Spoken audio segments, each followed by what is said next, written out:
रहीम। अस्सलाम वालेकुम everyone, this is Sameer Rahman और आज के लेक्चर में हमने दो टॉपिक्स को स्टडी करना है, जिनमें से एक है एटॉमिक रेडियस का और दूसरा है शील्डिंग इफ़ेक्ट। ठीक है, तो सबसे पहले हम पहले टॉपिक की तरफ बात करते हैं, जो कि है atomic size and atomic radius. अच्छा, आपको पता है कि एटम का साइज़ बहुत स्मॉल है, बहुत छोटा है, तो इसको मेजर करना बहुत मुश्किल हो जाता है। उसके लिए ज़रूरी है कि हम एक अच्छी शेप इसकी सबसे पहले एज्यूम करें। आम तौर पर एटम्स के स्ट्रक्चर की अगर मैं बात करूं तो एटम सारे स्फेयर इन शेप होते हैं। ठीक है, इससे ये फ़ायदा हो जाता है कि हमें इनका ना एटॉमिक रेडियस फाइंड आउट करना बहुत ईजी हो जाता है। यहाँ पर मैंने एक डायग्राम बनाई है जिसमें आपको दो सर्कल्स नज़र आ रहे होंगे और उन दोनों के सेंटर में दो डॉट्स नज़र आ रहे होंगे। ठीक है, ये जो दो सर्कल्स मैंने बड़े बनाए हैं ना, ये एटम्स को रिप्रेजेंट कर रहा है, कार्बन के एटम्स को रिप्रेजेंट कर रहा है, और जो दो डॉट्स मैंने इधर बनाया ये उनके न्यूक्लियस को रिप्रेजेंट कर रहा है। ठीक है, तो अब होता क्या है कि अगर हमारे पास दो एटम्स जो कि आपस में जुड़े हुए हैं, इनको बॉन्डेड एटम्स कहते हैं, जो दो एटम्स आपस में जुड़े हों। जिस तरह इस केस में आप देख सकते हो कि ये दोनों सर्कल आपस में जुड़े हुए हैं, तो ये बॉन्डेड एटम्स हैं। ठीक है, और ये मैंने कार्बन के एटम्स यहाँ पे ड्रॉ किए हुए हैं, और जो सेंटर में जो ये छोटे छोटे से डॉट्स नज़र आ रहे हैं, तो ये आपके पास न्यूक्लियस हैं। ठीक है, अब अगर हमने एटॉमिक रेडियस फाइंड आउट करना हो तो उसके लिए ज़रूरी यही है कि जो भी दो बॉन्डेड एटम्स हैं, इनके न्यूक्लियस टू न्यूक्लियस जितना भी डिस्टेंस बन रहा है, इसका हाफ ये होता है एटॉमिक रेडियस। ठीक है, एटॉमिक रेडियस तो आपको वैसे ही पता है ना, जो कि सर्कल को सेंटर से लेके किसी भी एक पॉइंट पे टच करता है, वो रेडियस होता है। तो एटम्स के केस में अगर हम एटॉमिक रेडियस की बात करें तो आपने दो कार्बन एटम्स लिए या कोई भी दो एटम्स लिए और उनके न्यूक्लियस टू न्यूक्लियस जितनी भी ये डिस्टेंस बन रहा है, इसका हाफ ये होता है एटॉमिक रेडियस। अगर आप इसकी डेफिनेशन देखो तो वो आपसे यही कहते हैं कि half of the distance between nuclei of two bonded atoms. Nuclei जो है वो न्यूक्लियस की जमा है। ठीक है, और टू बॉन्डेड एटम्स का मतलब है दो ऐसे एटम्स जो कि आपस में जुड़े हुए हैं, उन्होंने एक बॉन्ड बनाया हुआ है। ठीक है, उन दोनों के न्यूक्लियस टू न्यूक्लियस जो डिस्टेंस है उसका आधा, वो हमारे पास बनता है एटॉमिक रेडियस। मसलन यहाँ पर जो carbon to carbon bonded atoms मैंने बनाए हुए हैं ना, इनके सेंटर टू सेंटर जो डिस्टेंस बनता है वो बनता है 154 pm। pm का मतलब है पिकोमीटर। ये 10⁻⁻12 मीटर्स के इक्वल होती है। ठीक है, अच्छा, तो जो सेंटर टू सेंटर जो डिस्टेंस बन रहा है ये बन रहा है 154 पिकोमीटर। ये एक्चुअली 2 टाइम्स ऑफ रेडियस के ही इक्वल है, एक रेडियस ये वाला और एक रेडियस ये वाला। ठीक है, तो अब हमने चूँकि एक एटम का रेडियस निकालना है तो उसके लिए ज़रूरी है कि हम इसको हाफ़ कर लें। तो इसको हाफ़ करने के बाद जो फाइनल आंसर आया वो हमारे पास आया 77 पिकोमीटर। तो 77 पिकोमीटर है हमारे पास एटॉमिक रेडियस। ठीक है, एक तो ये तरीका है एटम का रेडियस फाइंड आउट करने का। अब चूँकि इनका साइज़ बहुत छोटा होता है तो हम स्फेयर की शेप ही एज्यूम करते हैं ताकि हमें मेजर करने में आसानी हो।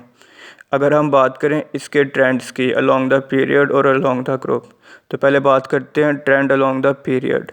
जब भी हम पीरियोडिक टेबल में लेफ़्ट टू राइट मूव करते हैं तो आपको पता है कि एटॉमिक नंबर बढ़ता है।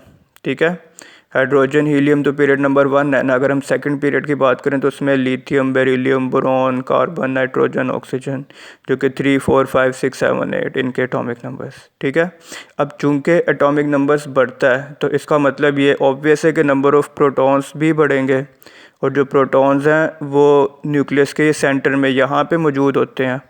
अब होता क्या है कि जैसे जैसे नंबर ऑफ़ प्रोटॉन्स बढ़ते जाते हैं ना, तो जो फोर्स ऑफ अट्रैक्शन है न्यूक्लियस की और इलेक्ट्रॉन्स की, ये बढ़ना शुरू हो जाती है, जिसको हम इफेक्टिव न्यूक्लियर चार्ज भी कहते हैं। उसका सिंबल भी इधर गिवन है Z, और नीचे स्मॉल में मैंने EFF लिखा है। EFF का मतलब है इफेक्टिव। ठीक है, अब चूंकि एटॉमिक नंबर बढ़ रहे हैं, इसका मतलब नंबर ऑफ़ प्रोटॉन्स बढ़ रहे हैं। अब जब नंबर ऑफ़ प्रोटॉन्स बढ़ेंगे, उनकी अमाउंट ज़्यादा होंगी, तो ऑब्वियस है कि वो इलेक्ट्रॉन्स को ज़्यादा अच्छे से अपनी तरफ अट्रैक्ट करेंगे, जिसको इफेक्टिव न्यूक्लियर चार्ज भी कहते हैं। और ये अट्रैक्शन की वजह से एटम का साइज़ डिक्रीज़ करना शुरू कर जाता है, क्योंकि वो कॉन्ट्रैक्ट होना शुरू हो जाते हैं। ठीक है। पीरियोडिक टेबल में along from left to right in a period हम जब भी मूव करते हैं तो उसमें एटॉमिक साइज़ हमेशा कम होता है, क्योंकि जो फोर्स ऑफ अट्रैक्शन है वो बढ़ रही होती है, ये न्यूक्लियस की और आउटरमोस्ट शेल के इलेक्ट्रॉन्स की। यहाँ पर मैंने एक एग्जांपल दी हुई है। अगर हम सेकंड पीरियड की बात करें, उसमें lithium, beryllium, boron, carbon, nitrogen वगैरह सब हैं। तो लिथियम का एटॉमिक रेडियस है 152 पिकोमीटर, बेरिलियम का है 113 पिकोमीटर और बोरॉन का है 88 पिकोमीटर। ठीक है। लेफ़्ट टू राइट हम जैसे जैसे पीरियोडिक टेबल में मूव कर रहे हैं, ये एटॉमिक रेडियस डिक्रीज़ होना शुरू हो रहा है, क्योंकि फोर्स ऑफ अट्रैक्शन बढ़ रही है ना, वो ज़्यादा अच्छे से अपनी तरफ अट्रैक्ट करेंगे, तो इसलिए एटॉमिक साइज़ कम होना शुरू हो गया। अगर हम बात करें ट्रेंड अलोंग द ग्रुप, तो उसमें एटॉमिक साइज़ बढ़ता है, क्योंकि जो नए शेल्स हैं ना वो मज़ीद एडअप होते रहते हैं। इसकी मिसाल ऐसे है कि जैसे कि लिथियम और सोडियम, अगर हम इनकी इलेक्ट्रॉनिक कॉन्फ़िगरेशन को देखें तो लिथियम का तो हमें पता है कि वो सिंपली 1s2 और 2s1 है। ठीक है, यानी कि एक 1s है और एक 2s है, सिर्फ ये दो सबशेल्स उसमें शामिल हैं। लेकिन अगर हम सोडियम की बात करें तो उसमें 1s 2s के बाद 2p भी आ जाता है और एक 3s भी आ जाता है। इसी तरह से अलोंग द ग्रुप जितने भी एलिमेंट्स हैं ना, उसमें नए शेल्स मज़ीद एडअप हो रहे होते हैं उनकी इलेक्ट्रॉनिक कॉन्फ़िगरेशन में। अब चूंकि ये मज़ीद नए शेल्स एडअप हो रहे होते हैं तो उससे एटम का साइज़ बढ़ना शुरू हो जाता है। ठीक है। और जैसे जैसे एटम का साइज़ बढ़ना शुरू हो जाता है तो जो फोर्स ऑफ अट्रैक्शन है न्यूक्लियस में मौजूद प्रोटॉन्स की और इलेक्ट्रॉन्स की, वो कम से कम होना शुरू हो जाएगी, क्योंकि ऑब्वियस है कि जैसे जैसे साइज़ बढ़ेगा तो फोर्स ऑफ अट्रैक्शन कम होगी। ठीक है। ग्रुप नंबर 1 के 3 एलिमेंट्स के एटॉमिक रेडियस मैंने यहाँ पे दिए हुए हैं, जिसमें लिथियम, सोडियम और पोटेशियम है। लिथियम का एटॉमिक रेडियस है 152 पिकोमीटर, सोडियम का है 186 pm, पोटेशियम का है 227 पिकोमीटर। ये सब इसीलिए बढ़ रहे हैं क्योंकि अगर हम इनकी इलेक्ट्रॉनिक कॉन्फ़िगरेशन को देखें तो मज़ीद नए शेल्स इंक्रीज़ होना शुरू हो रहे हैं, उसकी वजह से वो एटॉमिक साइज़ बढ़ना शुरू कर जाता है और एटॉमिक रेडियस बढ़ना शुरू कर जाता है। अच्छा, एक इम्पॉर्टेंट बात ये कि जो डी ब्लॉक एलिमेंट्स है ना, ग्रुप नंबर 3 से लेके ग्रुप नंबर 12 और जो पीरियड नंबर 4, 5, 6 इस तरह के जो एलिमेंट्स हैं, ट्रांजिशन एलिमेंट्स, ये एक ख़ास ट्रेंड को फॉलो नहीं करते जब भी हम इनको पीरियड्स वाइज स्टडी कर रहे होते हैं। ठीक है। इसमें से एटॉमिक साइज़ पहले डिक्रीज़ करता है, उसके बाद इंक्रीज़ करना शुरू कर जाता है जब हम इनको पीरियड वाइज स्टडी कर रहे होते हैं। इस पे भी रिसर्च जारी है और ये भी देख रहे हैं कि ये इतना एक्सेप्शनल बिहेवियर क्यों शो कर रहा है। ठीक है। एक टॉपिक तो आपका ये था एटॉमिक रेडियस का। उसके बाद अब हम बात करते हैं दूसरे टॉपिक की, जो कि है शील्डिंग इफेक्ट। ठीक है। मैंने यहाँ पे एक स्ट्रक्चर बनाया जिसमें आपको सेंटर में न्यूक्लियस नज़र आ रहा होगा, बीच में जो ये दो शेल्स हैं इनको इनर शेल्स का नाम मैंने दे दिया है, और जो आखिरी शेल है वो आपके पास आउटर मोस्ट शेल है। ये मैंने लेबलिंग इसलिए की ताकि मैं आपको समझा सकूं कि एक्चुअली शील्डिंग इफेक्ट होता क्या है। अब सबसे अहम बात यह कि जो फोर्स ऑफ अट्रैक्शन है न्यूक्लियस की और आउटर मोस्ट शेल के इलेक्ट्रॉन के दरमियान, ये फोर्स ऑफ अट्रैक्शन कम होना शुरू हो जाती है। क्यों? क्योंकि जो इनर शेल के इलेक्ट्रॉन्स हैं ना, ये एज अ शील्ड एक्ट कर रहे होते हैं। ठीक है। न्यूक्लियस की तरफ से मौजूद जितने भी प्रोटॉन्स हैं वो जिस न्यूक्लियर चार्ज से इस इलेक्ट्रॉन को अपनी तरफ अट्रैक्ट करना चाहते हैं वो कम से कम होना शुरू हो जाता है, क्योंकि जो इनर शेल के इलेक्ट्रॉन्स हैं ये एज अ शील्ड एक्ट कर रहे होते हैं और उसके न्यूक्लियर चार्ज को कम कर देते हैं। ठीक है। ये जो प्रोसेस है ना, इसको कहते हैं शील्डिंग इफेक्ट। ठीक है। जो फोर्स ऑफ अट्रैक्शन है न्यूक्लियस की और आउटर मोस्ट शेल के इलेक्ट्रॉन के दरमियान, ये कम से कम होना शुरू हो जाती है, क्योंकि बीच में इनर शेल्स आ गए हैं, वो उनमें भी इलेक्ट्रॉन्स मौजूद हैं, तो ज़्यादा चार्ज वो ही फील कर रहे होते हैं, तो आउटर मोस्ट शेल के इलेक्ट्रॉन के दरमियान कोई वो चार्ज बचता ही नहीं है। इसीलिए ये जो पूरा प्रोसेस है ना, जिसमें ये inner shell as a shield act कर रहे हैं, इसको शील्डिंग इफेक्ट कहते हैं।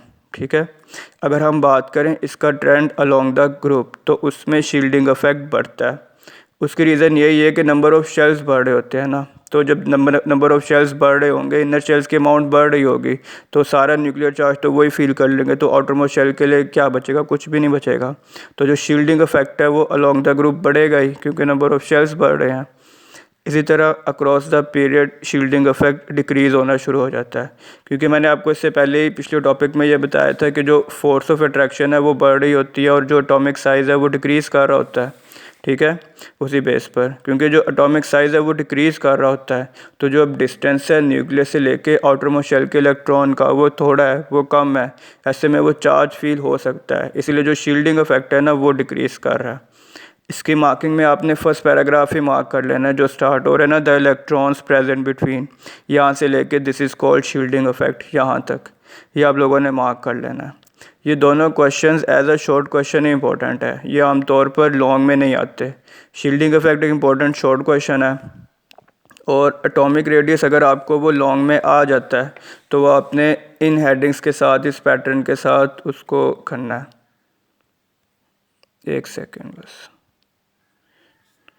ये मैं आपको भी वो तस्वीर उसमें ग्रुप में भेज दूंगा। जो फर्स्ट पैराग्राफ है ना उसमें आपने हेडिंग दे देनी है कि वो इंट्रोडक्शन की है, जो सेकंड पैराग्राफ है वो उसकी डेफिनेशन और एग्जांपल है, और साथ ही उसमें फ़िगर बनानी है आपने 3.3। ठीक है, जो थर्ड पैराग्राफ है उसकी हेडिंग दे देनी है कि पीरियड्स में क्या ट्रेंड कर रहा है। फोर्थ पैराग्राफ में आपने बता देना है कि ग्रुप्स में क्या ट्रेंड दे रहा है, और फिफ्थ पैराग्राफ में आपने बता देना है ट्रेंड इन ट्रांजिशन एलिमेंट्स। ठीक है, ये इस पैटर्न, अगर ये लॉन्ग क्वेश्चन आ जाता है ना तो इसके 5 पैराग्राफ गिवन है, तो आपने इस पैटर्न से ना इनकी हेडिंग्स देख के इसको एक्सप्लेन करना है। अगर ये एज अ शॉर्ट क्वेश्चन आते हैं तो उसमें सिर्फ आपने जो सेकंड पैराग्राफ है ना सिर्फ वही लिखना है, अगर शॉर्ट में आता है तो। लॉन्ग में वैसे आमतौर पर ही आता भी नहीं है, लेकिन अगर आ जाए तो आपने इस पैटर्न से ये सारा अटैम्प्ट करना है। ठीक है, तो इसी के साथ आपका लेक्चर मैं अब कंप्लीट करता हूँ। तो अगले लेक्चर में हमने 2 और टॉपिक्स को स्टडी करना है, जो कि है आयनाइजेशन एनर्जी और इलेक्ट्रॉन एफिनिटी। तो इसके साथ ही बस लेक्चर ख़त्म करता हूँ, और अल्लाह हाफिज़।